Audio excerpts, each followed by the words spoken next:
Hi hello ನಮಸ್ಕಾರ. ಇವತ್ತು ನಾವು ಕುಂದಾಪುರ ಸ್ಟೈಲ್ ಸೆಮಿ ಚಿಕನ್ ಗ್ರೇವಿಯನ್ನು ಹೇಗೆ ಮಾಡೋದಂತ ನೋಡೋಣ. ಮೊದಲಿಗೆ ನಾವು ತೆಂಗಿನಕಾಯಿ ತುರಿಯನ್ನು ಚೆನ್ನಾಗಿ ಹುರಿದುಕೊಳ್ಬೇಕು. ನಂತರ ಒಂದು ಮಿಕ್ಸಿ ಜಾರಿಗೆ 10-12 ಒಣಮೆಣಸು, 3 ಟೀ ಸ್ಪೂನ್ ಆಗುವಷ್ಟು ಧನಿಯಾ, 1.5 ಟೀ ಸ್ಪೂನ್ ಆಗುವಷ್ಟು ಜೀರಿಗೆ,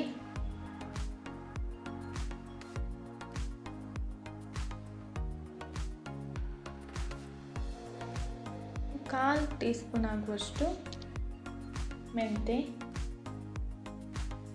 1.5 ಟೀ ಸ್ಪೂನ್ ಆಗುವಷ್ಟು ಕಾಳು ಮೆಣಸು,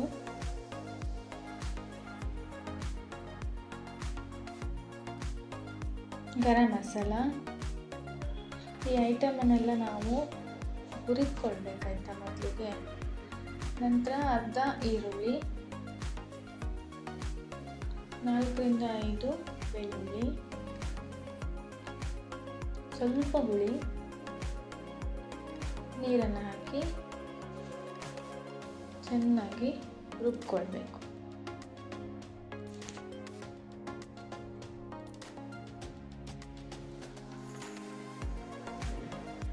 ಓಕೆ, ಇದು ಹೀಗೆ ಪೇಸ್ಟ್ ಆಗಿದೆ ನೋಡಿ. ನಂತರ ತೆಂಗಿನೆಣ್ಣೆ ಅವರ ತುಪ್ಪ ಏನು ಬೇಕೋ ಅದನ್ನು ಹಾಕ್ಕೊಳ್ಬೋದು. ಈರುಳ್ಳಿಯನ್ನು ಚೆನ್ನಾಗಿ ಫ್ರೈ ಮಾಡ್ಕೊಳ್ಬೇಕು. ಅರ್ಧ ಟೊಮೆಟೊವನ್ನು ಹಾಕಿ ಮತ್ತೆ ಫ್ರೈ ಮಾಡ್ಕೊಳ್ಬೇಕು. ನಂತರ ಚಿಕನನ್ನು ಹಾಕಬೇಕು.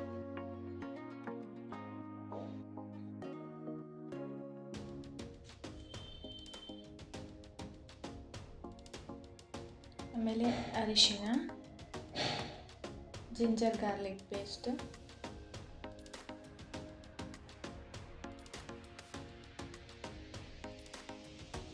ಉಪ್ಪು ಇದನ್ನು ಹಾಕಿ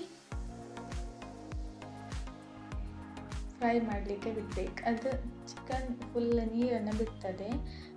ನೀರು ಬಿಟ್ಟ ಮೇಲೆ ನಾವು ರುಬ್ಕೊಂಡಿರುವಂಥ ಮಸಾಲ ಉಂಟಲ್ಲ ಅದನ್ನು ಹಾಕಬೇಕು.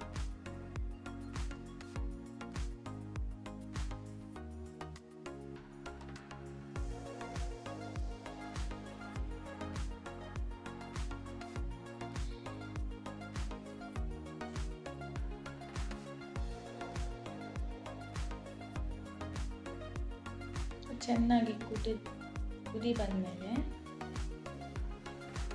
ಹುರ್ಕೊಂಡಿದ್ವಲ್ಲ ಆ ತೆಂಗಿನಕಾಯಿ ತುರಿಯನ್ನು ಹಾಕಬೇಕು.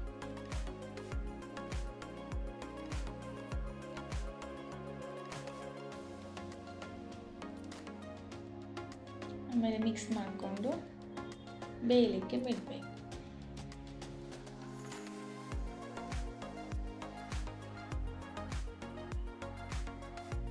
ನಿಮಗೆ ಇದು ಸುಕ್ಕ ಟೈಪ್ ಬೇಕಂದರೆ ಡ್ರೈ ಮಾಡ್ಕೊಳ್ಬೋದು. ಹೀಗೆ ಗ್ರೇವಿ ಟೈಪ್ ಬೇಕಂದರೆ ಗ್ರೇವಿ ಮಾಡ್ಕೊಳ್ಬೋದು. ಲಾಸ್ಟಿಗೆ ಕೊತ್ತಂಬರಿ ಸೊಪ್ಪು ಹಾಕಿದರೆ ರೆಡಿ.